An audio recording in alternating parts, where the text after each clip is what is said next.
जीवन को बनाए रखने के लिए पोषण एक महत्वपूर्ण प्रक्रिया है जिसके तहत शरीर भोजन का सेवन, पाचन, अवशोषण और निष्कासन करता है। पोषक तत्व वे तत्व हैं जो शरीर को ऊर्जा देते हैं, शरीर निर्माण के लिए आवश्यक होते हैं और विभिन्न जैविक क्रियाओं में सहायता करते हैं। चलिए जानते हैं कि ये पोषक तत्व कौन कौन से होते हैं। सबसे पहले बात करते हैं कार्बोहाइड्रेट की। कार्बोहाइड्रेट्स एक प्रकार के जैविक यौगिक होते हैं जिनमें कार्बन, हाइड्रोजन और ऑक्सीजन का अनुपात 1:2:1 होता है। यह ऊर्जा का मुख्य स्रोत है और 50 से 75% ऊर्जा हमें इन्हीं से मिलती है। कार्बोहाइड्रेट्स के प्रमुख प्रकार हैं मोनोसेक्राइड्स, ओलिगोसेक्राइड्स और पॉलीसेक्राइड्स। मोनोसेक्राइड्स सबसे सरल शुगर होते हैं जैसे कि ग्लूकोज। ओलिगोसेक्राइड्स 2 से 10 मोनोसेक्राइड्स के संयोजन से बनते हैं जैसे कि सुक्रोज और लैक्टोज। पॉलीसेक्राइड्स में कई मोनोसेक्राइड्स मिलकर एक बड़ा अणु का निर्माण करते हैं जैसे कि स्टार्च और ग्लाइकोजन। कार्बोहाइड्रेट्स शरीर में ऊर्जा के स्रोत, न्यूक्लिक एसिड के निर्माण और फैटी एसिड के निर्माण में सहायक होते हैं। इनके मुख्य स्रोत हैं गेहूं, चावल, मक्का और शकरकंद। अब बात करते हैं प्रोटीन की। प्रोटीन जटिल जैविक यौगिक होते हैं जिनमें 20 प्रकार के एमिनो एसिड्स होते हैं। ये शरीर में कोशिकाओं और ऊतकों के निर्माण, वृद्धि और मरम्मत में मदद करते हैं। हमारे शरीर में 20 में से 12 अमीनो एसिड स्वयं ही बनता है जबकि बाकी 8 भोजन के माध्यम से प्राप्त होते हैं जिन्हें आवश्यक एमिनो एसिड कहा जाता है। प्रोटीन के प्रकार हैं सिंपल प्रोटीन, कॉन्जुगेटेड प्रोटीन और डेराइव्ड प्रोटीन। सिंपल प्रोटीन में केवल एमिनो एसिड्स होते हैं जैसे कि एल्ब्यूमिन। कॉन्जुगेटेड प्रोटीन में अन्य रासायनिक यौगिक जुड़े होते हैं जैसे कि क्रोमोप्रोटीन। डेराइव्ड प्रोटीन प्राकृतिक प्रोटीन के आंशिक पाचन से बनता है जैसे कि पेप्टोन।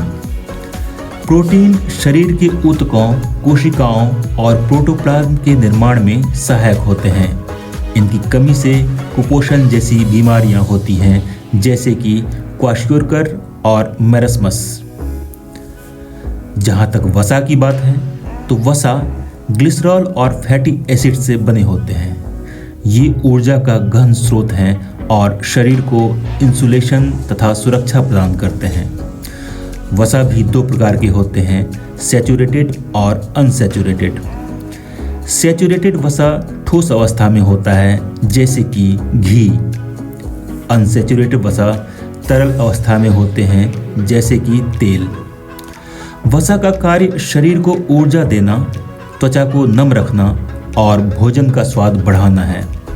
वसा की कमी से त्वचा सूखी हो जाती है और वजन घटता है, जबकि इसकी अधिकता से हृदय रोग और उच्च रक्तचाप की समस्याएं हो सकती हैं। जहाँ तक विटामिन्स की बात है तो विटामिन्स सूक्ष्म मात्रा में आवश्यक जैविक यौगिक होते हैं जो शरीर में जैव रासायनिक प्रक्रियाओं को नियंत्रित करते हैं। विटामिन्स भी 2 प्रकार के होते हैं, पानी में घुलनशील जैसे विटामिन बी और विटामिन सी, और वसा में घुलनशील जैसे विटामिन ए, डी, ई और के।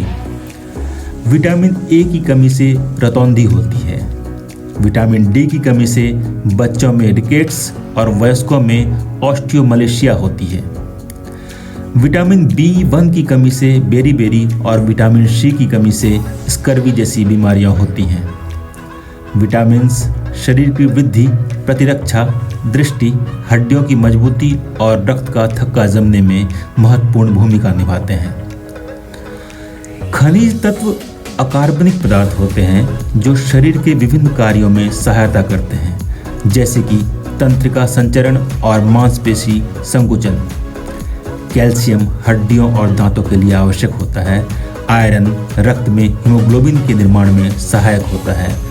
आयोडीन थायराइड हार्मोन के निर्माण में महत्वपूर्ण होता है।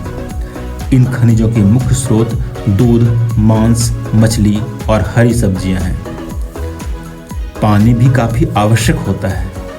शरीर के भार का लगभग 75 से 65% हिस्सा पानी से ही बनता है और यह शरीर में तापमान को नियंत्रित करने, विषाक्त पदार्थों को बाहर निकालने और जैव रासायनिक प्रतिक्रियाओं को नियंत्रित करने में सहायता करता है। पानी शरीर के तापमान को नियंत्रित करता है। संतुलित आहार की अगर बात करें तो संतुलित आहार में सभी आवश्यक पोषक तत्व पर्याप्त मात्रा में होते हैं जो शरीर को स्वस्थ और ऊर्जावान बनाए रखते हैं। एक संतुलित आहार शरीर की सभी पोषण आवश्यकताओं को पूरा करता है।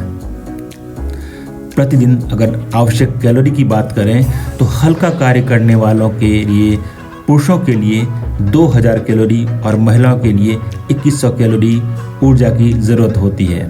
उसी तरह अगर मध्यम कार्य करने वालों की बात करें तो इसमें पुरुषों के लिए 3000 कैलोरी और महिलाओं के लिए 2900 कैलोरी ऊर्जा की ज़रूरत होती है।